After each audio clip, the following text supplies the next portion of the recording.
All right, Jessica Pescatore, she's a clinical toxicologist for UAB and the Children's of Alabama Snake Bite Program. Jessica joins us now. Good to see you. Thanks so much for the time. Thanks for having me. Your timing's perfect. Yes. We're starting to see these slithering reptiles wandering around. So, all right.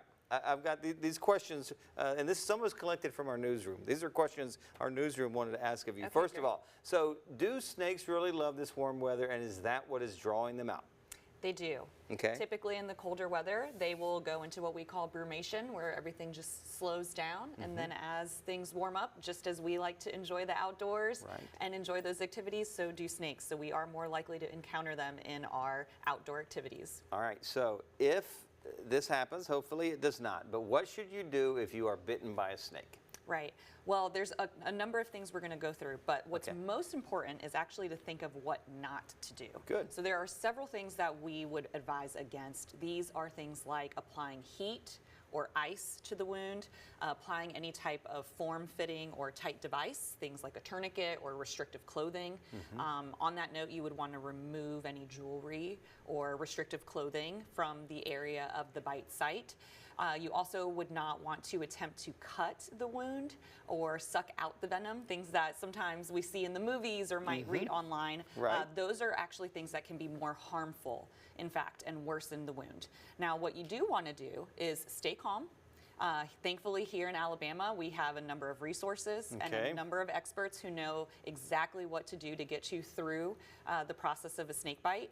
And so just take a deep breath, stay calm, and safely get to the nearest hospital. That's the most important. So would you say the worst thing you can do is to freak out?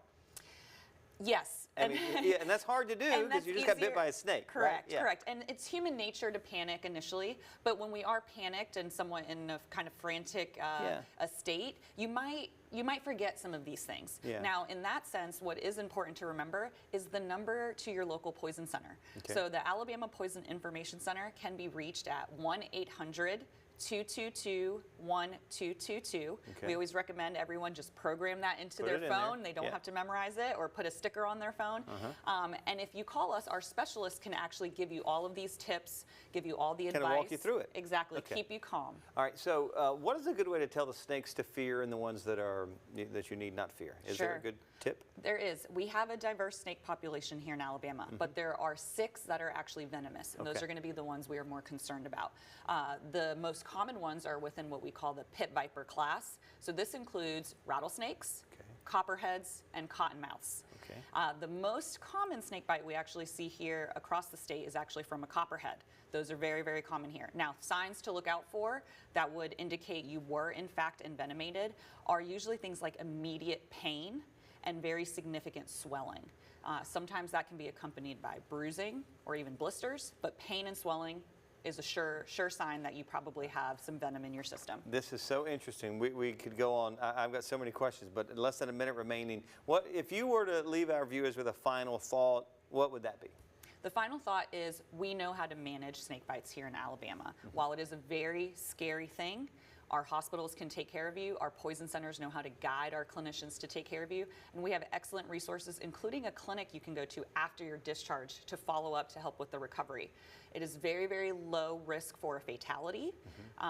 However, we do want to see you in the hospital. We want to give you the antivenom if indicated, and we're here every step of the way. And UAB and Children's Hospital, I would assume, plenty of information online. Correct. Correct. We have a comprehensive snake bite program. You can go to our website. You can also contact us at the Poison Center, and we'll answer any questions you have. All right, Jessica, I feel better. I think we can make it through this summer.